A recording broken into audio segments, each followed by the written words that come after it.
வணக்கம். மார்க்கெட் இன்னைக்கு ஒரு தூள் கிளப்பியிருக்குன்னு சொல்லலாம். மார்க்கெட்டோட முடிவு பார்த்தோம் அப்படின்னா, இன்னைக்கு க்ளோசிங் வந்து 24,821 அப்படின்னு க்ளோஸ் ஆயிருக்கு. ஸோ கடந்த ஒரு 3 தினங்களா வந்து 3 செஷனா வந்து இறங்கிட்டு இருந்த மார்க்கெட் 25,250லேருந்து கிட்டத்தட்ட ஒரு 24,650 கடந்த ஒரு 3 செஷனா வந்து கண்டினியூஸாக ஒரு ஃபால். ஒரு பெரிய ஃபால். இன்னும் மார்க்கெட் இறங்குமா அப்படின்னு நிறைய சந்தேகம் இருந்தது. அந்த சந்தேகத்துக்கு ஒரு ஃபுல் ஸ்டாப் மட்டும் தான் வச்சிருக்கு நம்ம சந்தை. இந்த இந்த சந்தை வந்து திரும்ப வந்து புல்லிஷ் ட்ரெண்டுக்கு திரும்புமா இல்லையா அப்படின்றது வந்து நம்ம அடுத்த நாளைக்கு இல்லை நாளன்னு நடக்க போகிற ட்ரேட் வச்சு தான் சொல்ல முடியும். ஏன்னா 24,820 அந்த க்ளோசிங் வந்து ஒரு நல்ல க்ளோசிங் 24,820 அப்படின்றது. இதுக்கு அடுத்து வந்து 24,950 25,100 அப்படின்றது ஸ்டேஜில் முடியும் போது நம்ம சந்தை வந்து அடுத்த திட்ட நகர்வுகளுக்கு ரெடி ஆகுதுன்னு சொல்லலாம். ஆனால் இந்த 24,820 நமக்கு போதாது. அடுத்து ஒரு 2 செஷனும் வந்து பாசிட்டிவ் செஷனாக முடிஞ்சால் நல்லாயிருக்கும். அதே மாதிரி இந்த 24,800ன்ற கீழே உடைக்காமல் ட்ரேட் ஆகணும். முக்கியமாக 24,800 உடைச்சா அப்படின்னா நம்ம புல்லிஷ் ட்ரெண்டுக்கு வரல அப்படின்றத வந்து நம்ம தெளிவாக எடுத்துக்கலாம். 24,800க்கு கீழே நகன்றாலே வந்து புள்ளி நகன்றாலே அது வந்து பேரிஷ் ட்ரெண்ட் மாதிரி தான் அர்த்தம். அதுக்கு கீழே நம்ம இவ்வளோ நாள் ட்ரேட் ஆகுது அப்படின்றத நம்ம எல்லாம் கவனிக்க வேண்டிய ஒரு சூழ்நிலை வந்து உருவாகும். அதுமாதிரி 24,950 25,100 அப்படின்னு போகும்போது அடுத்த கட்ட நகர்வுகளுக்கு நம்ம சந்தை ரெடி ஆகுது அப்படின்னு சொல்லி நம்ம பார்க்கலாம். முக்கியமான ஒரு ரெசிஸ்டன்ஸ் இடமா வந்து 25,000 செயல்படும். அதை உடச்சிட்டு மேலே போகும்போது தான் நம்ம வந்து சந்தை வந்து அடுத்த கட்ட நகர்வுகள் ரெடி ஆகுதுன்னு சொல்லி பார்க்கலாம். கண்டினியூஸாக ஒரு 3 நாள் இறக்கிறதுக்கு பிறகு வந்து ரிலையன்ஸ், HDFC பேங்க் இதெல்லாம் பார்த்தோம் அப்படின்னா பெரிய லெவலில் உள்ள பங்குகள்லாம் வந்து ரொம்ப வந்து கீழே விழுந்திருந்தது வந்து இன்றைக்கி வந்து ஒரு பையிங் இதுக்கு வந்து நம்ம ட்ரேடர்ஸ் வந்து யூஸ் பண்ணிக்கிட்டாங்க அப்படின்னு தான் சொல்லணும். இன்றைக்கி மார்க்கெட் பார்த்தோம் அப்படின்னா இண்டெக்ஸ் கான்ட்ரிபியூட்டர்ஸில் ரிலையன்ஸ் கிட்டத்தட்ட ஒரு 45 புள்ளிகள், HDFC பேங்க் ஒரு 21 புள்ளிகள், L&T பங்குகள் ஒரு 19 புள்ளிகள், பாரதி ஏர்டெல் ஒரு 17 புள்ளிகள், ஜியோ ஃபினான்ஸ் ஒரு 9 புள்ளிகள். கிட்டத்தட்ட இந்த 5 பங்குகளும் சேர்ந்து கிட்டத்தட்ட நமக்கு வந்து ஒரு 100 பாயிண்ட் இன்றைக்கி வந்து சந்தையை வந்து நகட்டி கொடுத்துருக்கு அப்படின்னு சொல்லலாம். அதில் ரிலையன்ஸ் பார்த்தா 2% கிட்ட இன்றைக்கி ஏறி இருந்தது. HDFC பேங்க் கிட்டத்தட்ட ஒரு 1/2% ஏறி இருந்தது. L&Tயோட Q1 ரிசல்ட் கொஞ்சம் நல்லா இருந்ததுன்னு நினைக்கிறேன். ஸோ அதனால் இதுவும் ஒரு 19 புள்ளிகள் இன்றைக்கி வந்து ஏற்றம் இருந்தது. ஜியோ ஃபினான்ஸ் ரிலையன்ஸோடு சேர்ந்து அதுவும் வந்து ட்ராவலாக இருந்தது. ஸோ இந்த ஒரு 5 பங்குகள் மட்டுமே வந்து இன்றைக்கி வந்து மார்க்கெட் வந்து புல்லிஷ்னஸ் கொடுத்துருக்கு. அதே மாதிரி நெகட்டிவ் சைட் பார்த்தோம் அப்படின்னா ஆக்சிஸ் பேங்க், டிசிஎஸோட இந்த லே ஆஃப் வந்து ஒரு பெரிய லெவலில் டிசிஎஸோட பங்குகளை இன்னும் எதிர்வச்சுக்கிட்டு இருக்குது. ஆக்சிஸ் பேங்க், டிசிஎஸ், ஐசிசி வங்கி, ITC, Infosys, Mahindra and Mahindra, SBI life, Titan, HDFC life, eternal இந்த மாதிரி பங்குகள் தான் இன்றைக்கி வந்து ஒரு பெரிய இறக்கத்தில் இருந்தன. 30 புள்ளிகள் அவங்க டோட்டலாகவே இன்றைக்கி வந்து சந்தை வந்து இறக்கி விட்ட மாதிரி கணக்குது. அதே மாதிரி நெக்ஸ்ட் நிஃப்டி பார்த்தோம் அப்படின்னா அது ஒரு நல்ல நகர்வு இருந்தது. இன்றைக்கி கிட்டத்தட்ட ஜியோ ஃபினான்ஸ் கிட்டத்தட்ட ஒரு நல்ல ஒரு பாசிட்டிவாக கிட்டத்தட்ட 4% மேலே ஏறி இருந்தது.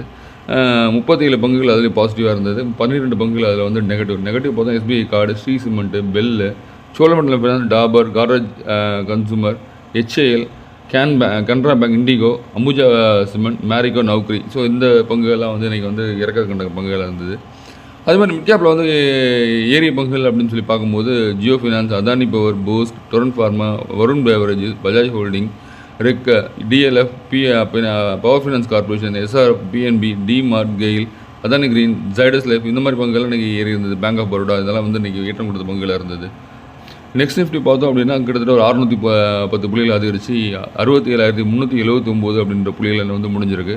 நிஃப்டி வந்து 24,821 அப்படின்னு இதில் வந்து முடிஞ்சிருக்கு. 140 புள்ளிகள் இன்றைக்கி ஏற்றம் எதிர்பார்த்த மாதிரி. அதே மாதிரி பேங்க் நிஃப்டி பார்த்தோம் அப்படின்னா 137 புள்ளிகள் அதிகரித்து 56,222 அப்படின்னு முடிஞ்சு. அதே மாதிரி நிஃப்டி 100 பார்த்தோம் அப்படின்னா 25,443 அப்படின்னு முடிஞ்சிருக்கு. 158 புள்ளிகள் அதிகரிச்சு. அதே மாதிரி சென்செக்ஸ் பார்த்தோம் அப்படின்னா 81,337 இதில் வந்து க்ளோஸ் ஆகிருக்கு. கிட்டத்தட்ட ஒரு 447 புள்ளிகள் அது வந்து அதிகரிச்சிருக்கு. அதே மாதிரி ப்ராடர் மார்க்கெட் நிறைய பங்குகள் இன்றைக்கி வந்து அட்வான்ஸ் டிக்ளைன்ஸ் இருந்தது. அதில் BSEயில் பார்த்தோம் அப்படின்னா அட்வான்ஸ் வந்து 2,427 பங்குகள் அட்வான்ஸாக இருந்தது. டிக்ளைன்ஸ் பார்த்தோம்னா 1,587 பங்குகள் டிக்ளைன்ஸாக இருந்தது. 118 பங்குகள் வந்து 52 ஹையாக இருந்தது. 93 பங்குகள் 52 லோவாக இருந்தது. அதே மாதிரி NSEயில் பார்த்தோம்னா NSEயில் வந்து இன்றைக்கி கிட்டத்தட்ட அட்வான்ஸ் வந்து அதிகம். 1,932 பங்குகள் அட்வான்ஸ். டிக்ளைன்ஸ் பார்த்தோன்னா 1,025 2க்கு 1 ரேஷியோ இருந்தது இன்றைக்கி. அதே மாதிரி 52 ஹை பார்த்தோன்னா 50 பங்குகள் 52 ஹையாக இருந்தது. அப்பர் சர்க்கியூட் 77, 52 லோ பார்த்தா 56, லோவர் சர்க்கியூட் 71 பங்குகள் இருந்தது இன்றைக்கி. செக்டோரியல் இண்டிசஸை பொறுத்த வரைக்கும் நம்ம வந்து ஐடி தவிர மீதி எல்லாம் அனைத்து துறைகளும் வந்து கிட்டத்தட்ட ஒரு 0.5% 1% ஏறிய பங்கு ஏற்றம் நம்மளால் பார்க்க முடிஞ்சது. ஐடி மட்டும் கிட்டத்தட்ட 0.01% மட்டும்தான் ஏற்றம். சின்ன ஒரு ஏற்றம் மட்டும்தான். அதில் பெரிய ஏற்றம் எதுவும் ஐடி பங்குகள் இன்றைக்கி வரல. ஸோ அதனால் அந்த செக்டர் இண்டஸ்ட்ரீஸ் மீதி ஒரு எல்லா செக்டர் இண்டஸ்ட்ரீஸும் ஓரளவு பாசிட்டிவாக தான் இருந்தது இன்றைக்கி. அதே மாதிரி கண்டினியூஸாக பார்க்க போனால் ஹெல்த் கேர் அண்ட் அந்த துறையை சேர்ந்த பங்கு ஹாஸ்பிட்டாலிட்டி அண்ட் டைனாஸ்டிக் அந்த மாதிரி வருது இல்லையா, அந்த மாதிரி துறைக்கு சேர்ந்த பங்குகளுக்கு கண்டினியூஸாக ஒரு ஏற்றம் இருக்க மாதிரி தெரியுது மிட் கேப் இதில். நீங்கள் பார்த்தீங்கன்னா தெரியும், ஹாஸ்பிட்டாலிட்டி பங்கு டைனாஸ்டிக் பங்குகள்லாம் கிட்டத்தட்ட கடந்த ஒரு 10-15 நாளாகவே ஒரு நல்ல ஒரு ஏற்றத்தில் இருக்கிற மாதிரி பார்க்கலாம் நம்ம. அதே மாதிரி அதுக்கடுத்து ஃபார்மா. ஸோ இந்த 2 இண்டிசஸ் கண்டினியூஸாக ஒரு ஏற்றம், மார்க்கெட் விழுந்தால் கூட அந்த இதில் வந்து ஏற்றம் இருக்க மாதிரி தெரியுது. வாட்ச் பண்ணுங்கள், பார்க்கலாம் உங்களுக்கு ஏதாவது வாய்ப்பு இருக்கான்னு அப்படின்னு. அதேமாதிரி கடந்த சில நாட்களில் வந்து ஃபர்டிலைசர்ஸ் துறை சேர்ந்த பங்குகள்லாம் ஏற்றம் கொடுத்து நீங்கள் பார்த்துருக்கலாம். அதில் முக்கியமாக கவனிக்கப்பட வேண்டிய பங்குகள் அப்படின்னா பாரதீப் ஃபாஸ்பேட், கோரமண்டல் ஃபர்டிலைசர், அதேமாதிரி Deepak Fertiliser, Tata Chemicals, Sharda Crop, PI Industries, Zuari Agro Chemicals, Mangalore Chemical and Fertilisers. So இந்த பங்குகள் எல்லாம் பார்த்தோம் அப்படின்னா கண்டினியூஸாக ஒரு ஏற்றம் இருந்தது வந்து நம்ம பார்க்க முடியுது. கடந்த ஒரு வாரம் 10 நாள் எடுத்து பார்த்தீங்க அப்படின்னா அந்த பாரதி ஃபாஸ்போர்ட் இந்த மேங்களூர் கெமிக்கல் அண்ட் ஃபர்டிலைசர்லாம் கண்டினியூஸாக ஒரு ஏற்றம் இருந்தது. அதேமாதிரி இன்றைக்கி பார்த்தோம் அப்படின்னா இன்றைக்கி சந்தையில் வந்து பெரிய அளவில் ஏற்றம் கொடுத்த பங்குகள் அப்படின்னு பார்க்கும்போது ஐஏஎல் கேபிட்டல் சர்வீசஸ் கிட்டத்தட்ட ஒரு 12% ஏறி இருந்தது. அப்பர் இண்டஸ்ட்ரீஸ் ஒரு 11% ஏற்றம் கொடுத்தது. பாரதீப் ஃபாஸ்போர்ட் அதேமாதிரி ஒரு 9% நல்லா ஏற்றம் இருந்தது. திரும்ப அது குறைஞ்சிச்சு அந்த சந்தையில். அதுமாதிரி அரவிந்த் ஃபேஷன்ஸ் ஒரு 8%, நெட்வொர்க் டெக்னாலஜிஸ் ஒரு 7%, எபிகிரல் ஒரு 7% கூட ஏற்றம் இருந்தது. தானி சர்வீசஸ் ஒரு 7%, Voltamp Transformers, Zaggle Prepaid Ocean, Welspun Corporation, Shaily Engineering, Tata Chemicals, Apple, PNC Infratech, Birla Soft, Northern ARC Capital, Motilal Oswal Finance, Coffee Day Enterprises, Sharda Cropchem, Granules, கிப்பர், டிரான்ஸ்ஃபார்மர் ரெக்டிஃபைசர், அபார்ட், Indigo Paint, JB Chemicals and Farmers, Deepak Fertiliser, Varun Beverages. அப்புறம் பார்த்தோம் Hitachi Energy, Share India Securities, IT Cementation, Jaiprakash Power Venture, Birla Corporation, L and T Foods, Rallis India. இந்த பங்குகள்லாம் பார்த்தோம் அப்படின்னா 4லேருந்து 7% ஏறிய பங்குகளாக இருக்குது. அதேமாதிரி இந்துஸ்தான் ரெக்டிஃபயர்ஸ் இன்றைக்கி அது ஒரு 20% இடம் கொடுத்த பங்காக இருந்தது. பியூல் பாலிமர்ஸ் ஒரு 20% இடம் கொடுத்த பங்காக இருந்தது. டைம்ஸ் கேரண்டி ஒரு 20% இடம் கொடுத்த பங்காக இருந்தது. செலிபிரிட்டி ஃபியூஷன்ஸ் ஒரு 17% ஏற்றம், நவ்கார் கார்பரேஷன் ஒரு 15% ஏற்றம், ஜுவாரி ஆக்ரோ கெமிக்கல்ஸ் 13% ஏற்றம், ஜூப்ளின் ஆக்ரி அது ஒரு 12% ஏற்றம், ஹிந்து ஹென் பிரகாஷ் இண்டஸ்ட்ரீஸ் அது ஒரு 12% ஏற்றம், Puravankara, Goodluck, Punjab Chemicals, Kelton Tech Solution, Brightcom Group, Sikka Interplant இதெல்லாம் பார்த்தோம் அப்படின்னா 10லேருந்து 13% ஏற்றம் கொடுத்த பங்குகளாக இருக்குது. அப்புறம் பார்த்தா ப்ரோசாம் இன்ஃபோ சிஸ்டம் ஒரு 9% ஏற்றம் கொடுத்துருக்கு. சில்சார் டெக்னாலஜிஸ் ஒரு 9% ஏற்றம் கொடுத்துருக்கு. மேங்களூர் கெமிக்கல் அண்ட் ஃபர்டிலைசர்ஸ் ஒரு 9% ஏற்றம் கொடுத்துருக்கு. சௌராஷ்டிரா சிமெண்ட் ஒரு 9% ஏற்றம் கொடுத்துருக்கு. சுனரிஸ் ஃபார்மா அந்த கம்பெனியும் ஒரு 10% ஏற்றம் கொடுத்த பங்காக இருக்குது. லோகேஷ் மிஷின்ஸ், என்டி லான்ச்சர்ஸ், Mukand, Vimta Labs, Zuari Industries, Asian Energy Service, Flair Writing, Prime Focus, Shivalik Rasayan, Shankara Building, பிஎல்பி, Subros, Capital Small Finance, Gateway டிஸ்கிரிப்ஸ், Fed Bank Financial, Barak Valley Cements, கிளிண்டஸ் Orbit, Ventive Hospitality, Best Agrolife, HLV, Gujarat ஈமிஷ் பயாஸ், India Pesticides, Dhanuka Agritech, Maharashtra ஆப்பி, லேங்கோ ஹோல்டிங்ஸ், இபேக் டியூரபிள்ஸ், கிருத்தி இதெல்லாம் பார்த்தோம்னா 6லேருந்து ஒரு 9% ஏற்றம் கொடுத்த பங்குகளாக இருக்குது. அதேமாதிரி இன்றைக்கி அமெரிக்கன் மார்க்கெட்டில் ஃபெட் ரிசர்வ் நாளைக்கு எதிர்பார்க்கலாம். ஃபெட் ரிசர்வ் மீட்டிங் நமக்கு ஒரு பாசிட்டிவாக இருந்ததுன்னா நமக்கு சந்தைக்கு இன்னும் கொஞ்சம் பாசிட்டிவ் நியூஸஸ் வரும். அதேமாதிரி US China deal, India US deal. So இதெல்லாம் வந்து நடக்க போகிற ஈவெண்ட், முக்கியமான ஒரு ஈவெண்ட்டாக இருக்குது. சந்தை எந்த பக்கம் நகர்ந்தாலும் வந்து அதில் சின்ன ஒரு பிசைகள் இருந்தாலும் சந்தை தபதம்னு உள்ளக்கூடிய வாய்ப்புகளும் உண்டு. அதேமாதிரி ஐபிஓ பார்த்தோம் அப்படின்னா நாளைக்கு வந்து என்எஸ்டிஎல் ஐபிஓ நாளைக்கு வந்து ஓப்பன், 30ஆம் தேதியிலேருந்து 1ஆம் தேதி வரைக்கும் ஓப்பன், 4ஆம் தேதி வந்து அலாட்மெண்ட், 6ஆம் தேதி லிஸ்டிங். ஸோ என்எஸ்டிஎல் ஐபிஓ ரொம்ப பெரும் எதிர்பார்க்கப்பட்ட ஐபிஓ. கிட்டத்தட்ட 800 ரேஞ்சில் வந்து அவங்க வந்து ஆஃபர் பாஸ் சேலில் இருக்குது. அதில் வந்து கிரே மார்க்கெட் ப்ரீமியம் ஒரு நல்லாவே இருக்கிற மாதிரி தெரியுது. ஸோ யாரெல்லாம் புக் பண்ணுறீங்களோ ஒரு 3 லாட் புக் பண்ணிங்கன்னா 1 லாட் கிடைக்கிற கூட வாய்ப்புகள் உண்டு. புக் பண்ணுங்கள், பாருங்கள் யாருக்கு கிடைச்சா பம்பர் லிஸ்டிங் தான்.